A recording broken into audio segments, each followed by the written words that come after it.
Oh damn, she trying to defend the avatar when you fly away. I bet she got a motherfucking crush on the boy, trying to get nasty. Hey guys, IMO Reviews here. We're going to be talking today about the new Gunna project. It's titled WUNNA. I thought this was a typo at first, but I guess not. It's titled WUNNA by Gunna, the Stunna.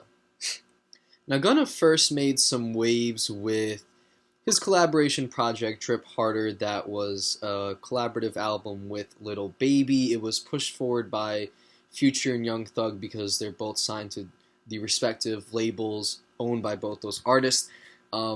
However, a lot of the criticism toward this album had to do with them sounding very similar to Young Thug and Future. A lot of the instrumentals sounding very similar to what Young Thug and Future would hop on. A lot of their cadences in their voice and their inflections sounding similar, and I kind of got what people were saying with this because listening to it, even if a song was catchy, even if I liked the melody or flow on it, I feel like it's something that I've heard before. It definitely sounded like Young Thug. It definitely sounded like a copy of Future or Thugger. These two have gone their separate paths now. Lil Baby's put out solo music as well as Gunna, although I haven't been a fan of either of theirs up until this point. I actually think they're better together as a unit than separate, if I'm being completely honest. But I have to say, upon listening to WUNNA, I feel like this is Gunna's best album yet. Now, it's not me saying this is a good album because, in my opinion, it is not.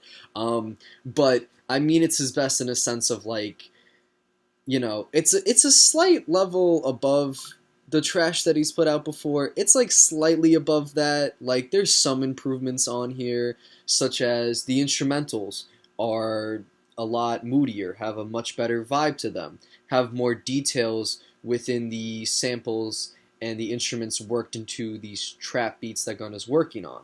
First noticed it with the track Gimmick, where there were these gong sound effects throughout the beat that really kind of hyped it up and gave some energy to the track. I thought that was pretty good, and the way they echoed out and the amount of reverb on them was a nice touch as well for the track Gimmick. Skybox 2 is one of the more popular cuts on this record, but it features all these glistening chimes and bells throughout it that I think just make it a very good track to vibe to. A lot of these instrumentals kind of have that sort of sound to them. Some of these tracks also have a bit of a psych rock feel to them, such as the intro Argentina and the track Cooler Than a Bitch featuring Roddy Ricch, although I think that the later is much better. I think that the guitar licks on Cooler Than a Bitch seemed a bit more innovative, a bit more different than what we're used to with guitar-flavored acoustic trap ballads and songs. I found Argentina to be a little more typical to what we would hear from that kind of subgenre of trap. Even songs like Rockstar, Bikers, and Chains, where there's these heavy metal guitars in it, and I'm just surprised to hear Gunna over this, although I feel like being that his voice is so chill, it doesn't complement it too well, but I think the beat alone sounds pretty good together, these heavy guitars over these trap drums. It's not throughout the entire song, it's kind of chopped in and out, it's screwed in a way, but it adds a lot of flavor, a lot of energy to the track, gotta say. However, I find that beyond that, there's really not much to talk about with this record, and I think that's because Gunna doesn't really have much to talk about. I mean, obviously, when I listen to Gunna's music, I'm not looking for, the woke, conscious lyricism of a Kendrick Lamar, or the wordplay of a Joey Badass, or the lyricism of Big Crit.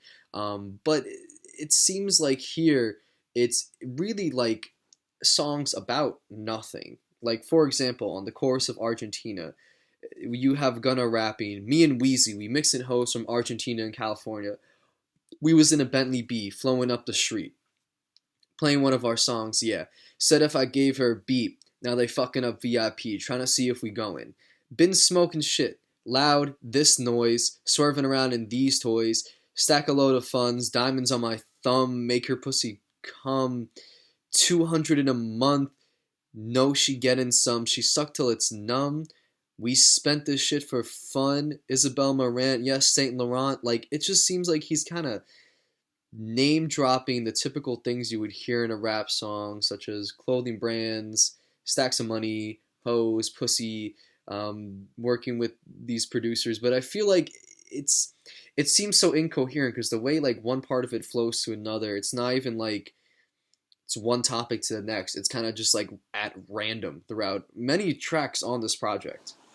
Even Dollars on My Head featuring Young Thug, where Gunna sounds exactly like Young Thug. I couldn't even tell whose verse was who until I actually looked up the lyrics on Genius. I mean, throughout this entire project, again, Gunna is sounding just like Young Thug. I feel like there really is little to no vocal improvement from him in the intro of this song, Dollars on My Head. Gunna says, pull up with the stick. I pull up with the stick. I pull up with a pink toe. I'm whipping. She's sucking this dick.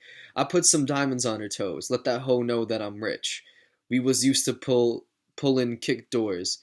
That money go for miles. Like, it doesn't even, I don't know, it doesn't even really make coherent sense. Like, I get if you want to talk about money, hoes, jewelry, as in like ice and things like that. And like, that's fine. And plenty of artists do it and they make it catchy. But at least like there's a coherent flow to how one part works into the other, even if like there's not incredible lyricism. But Gunna's just kind of like dropping shit for the sake of dropping shit on so many of these songs here. On the chorus, he's saying, I shoot like I'm Montana, chopper bullets make him shed. Black on black new phantom, in the backseat sipping red. Bitch, I'm from Atlanta, where these hoes ride dick like peg. Condo like the pharmacy, I got codeine in my fridge, pour up. Like, it just seems like it's going from one thing to the other, but not with any kind of linkage in the lyrics. In this verse as well, my bro on a steaming stove, cooking crack like grits. I got this vibe on her trippy toes, stroking her in a pent. LA Live, I'm staying at the Lowe's with the Hollywood bitch. I got a 9 and a snug nose, can't wait to let it hit. I pull up with a stick, I pull up with a stick. It just seems like I don't really know what any song here is about. And I could go into the other lyrics, but they all pretty much have that incoherent nature to them, so I don't really see a point in that. I would like this album a lot more, or give it a much higher rating than I plan on doing if, despite the spotty lyricism, because it's not the main thing with the Gunna record, if it had instrumentals that were kind of unique, kind of pushing the envelope of hip hop to make it a bit catchier, to have something exciting within like the trap instrumentation here, but a lot of it seems like it's kind of copying what other artists do. Like again, Argentina sounds like something I would hear off maybe the new DaBaby record. On Top Floor with Travis Scott really sounds exactly like Hot by Young Thug, which was featuring Gunna on the last Young Thug record. And I just, it has those horns in it that sound like almost to a T exactly like the horns in that Young Thug song. Blindfold with Little Baby too, Blindfold with Little Baby as well sounds like your typical trap song. I feel like I've heard so many artists this year, like Nav or Travis Scott, hop on something similar to this. I feel sort of the same way about Nasty Girl slash On Camera, although I have to admit, the bass line in it is very catchy. The little guitar licks in the beginning are also very catchy. I love the melody to it. It seems a bit unique to what you would typically hear in a trap album. Like there are moments on this album, I will give credit to that. I think they combine elements of rock music or psych rock music or even at some parts like garage rock music or just psychedelic pop music in general, and they combine it pretty well with trap music, but it's few and far between for this album that adds up to 18 tracks. It's rare that those moments happen. When they do, they're very chill and I love listening to it and it's a vibe, but then the rest of this album seems to be a little bit more typical. I mean, if you're looking for just a chill album to put on in the background or a couple chill songs, I'd say it's good for that if you're just relaxing. I do find the vibe of this album to be very relaxing. However, to listen to it for 18 songs, it's a bit like mind numbing. Like I feel, I don't know, my brain feels like mashed potatoes after listening to the whole thing. Ugh. So for this project, I'm gonna rate it about 1.5 White Castle sliders out of 5 because when you get a craving, you know where to go. You know you want them sliders. Just hit them up. Just Just hit up, hit up White Castle, bro. Thank you guys for watching. I plan on reviewing the new Lady Gaga record and the new Run the Jewels one.